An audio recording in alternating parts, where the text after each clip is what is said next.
Hi, my name's BrianCollins. This is week 4 for managing the digital age. Let's see. This week's presentation or question for assignment 1, Hilton CRM. Describe how Hilton can use process in the CRM system to counteract some of the key trends suggested by the report, referring to the podcast report, or the Accenture 2010 Global Customer Survey report.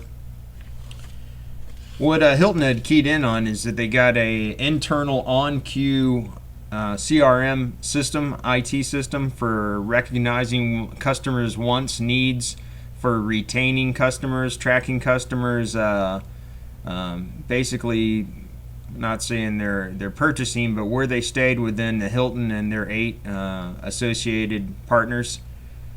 This way they can better serve their customers.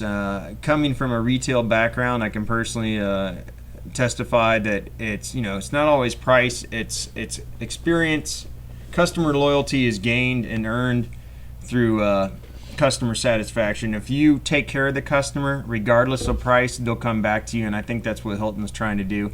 I actually worked for Home Depot for over 12 years, and what they instilled in me was a type of creating a customer culture, or basically wanting to capture a customer for a lifetime. You want to build a relationship with the customer so that they come back to you, so that they'll drive past a Lowe's, or back then a Builder Square, or the competition, just to get to you, even if the price is more, because they feel that they get the best customer service there. And that's what you want. You want to keep customer retention. Plus word of mouth, whether it's tweeted, texted, it's on Facebook, or people actually have a conversation. Word of mouth still goes a long way, good or bad. So what Hilton did was build into their CRM systems, if someone's going to come and stay at the hotel, they recognize patterns, who they've stayed with, have they been there in the past, where they've stayed, as they stayed with any of their sister or brother hotels. Possibly even calling people by their names, which is awesome. Mr. Johnson, welcome back. Good to see you here. Are you still with so and so and so? Maybe even asking them about their personal lives.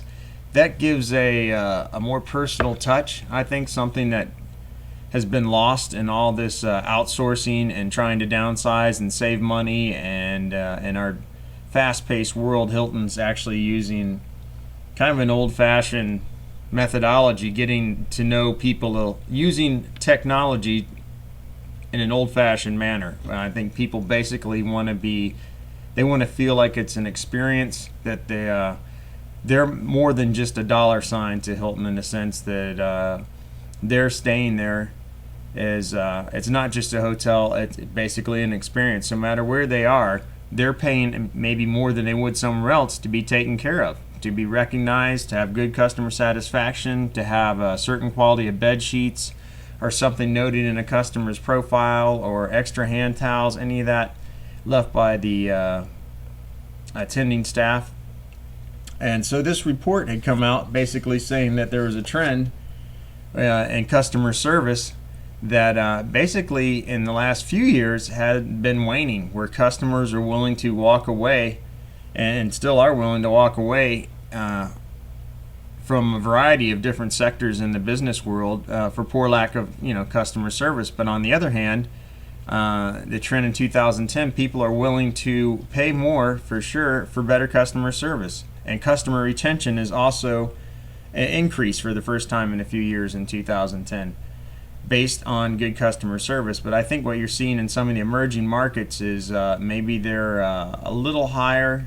Maybe they're lagging behind, but I think a company like Hilton, with a software system that's in-house, that can be fully updated and integrated probably a lot quicker by their own IT staff who was employed by the company, versus having an external company having to do it. Maybe even like a SAP Solutions or something like that, by having their own internal IT system team working on the CRM, they can adjust and adapt quickly and overcome obstacles, and they can relate to employees' wants and needs, probably in that of management. But I think I think Hilton's got the right idea here. I think this is the way to go. People, our dollar isn't going as far as it used to right now. The exchange rate isn't real hot around the world, but with the economy and everything the way it is, more than ever, people want to know that the money they're spending on a hotel, they're getting, what they paid for, and they want good customer service. I think we're all demanding it, and especially what we saw in the last decade, 10 to 15 years, where companies were cutting back, and that's one of the areas that they cut back on. And I can attest to that even at Home Depot, where the culture was nothing but customer satisfaction and taking care of the customer, and teaching the employees, retaining quality employees, and therefore retaining customers, because you had knowledgeable staff who knew their customers' wants and needs and responded accordingly. That took a wane when Bob Nardelli took over, and when customer service and when training's put on the back end and customer service tends to wane, then eventually competition catches up, which is what happened. Lowe's is caught up basically with Home Depot. I won't say they're neck and neck, but Home Depot definitely outnumbers them. But competition comes along that's good all around, just like it is with Hilton. Hilton is probably learning and adapting from their competition, and someone's probably taking note on what they're doing for sure and upgrading their customer service level. Because, basically the financials don't lie. You want to have retention and repeat customers, especially when it comes to, I don't need to say just to Hilton, but really any business. Whether they're higher end or upper end, it doesn't have to be a Ritz-Carlton. You want the same people to come back. You want to have them tell their friends and family, this is the place to stay. This is where you want to go. Even if it's 20% more a night, this is an experience. You'll want to come here. You'll want to stay here, and you'll want to book again. As far as the report, I thought it was very informative. It brought up a lot of key points that I think have been forgotten about in the last couple last probably decade and a half, about customer service and customer retention. If you take care of people, they're going to basically take care of you by coming back. But what we saw was loyalty program adoption and effectiveness. You had travel and tourism. You had neutral. Let's see. Oh, the synopsis is really good.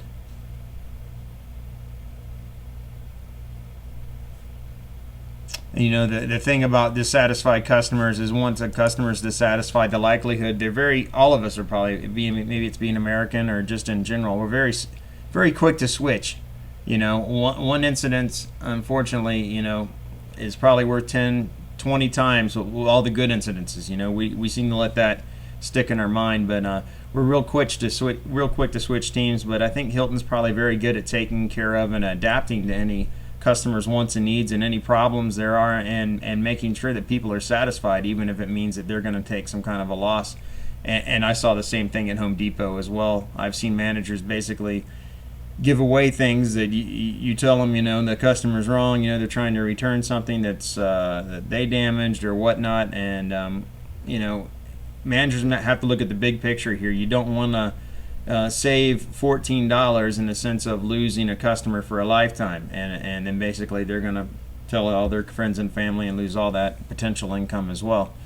So this is a pretty good learning experience. It's good to see that Hilton's doing something like this, and hopefully other hotel chains and other companies will take note of this, because to me that's part of America. It's not all about the bottom line and spreadsheets. You got to take care of people, and they'll take care of you. They'll come back.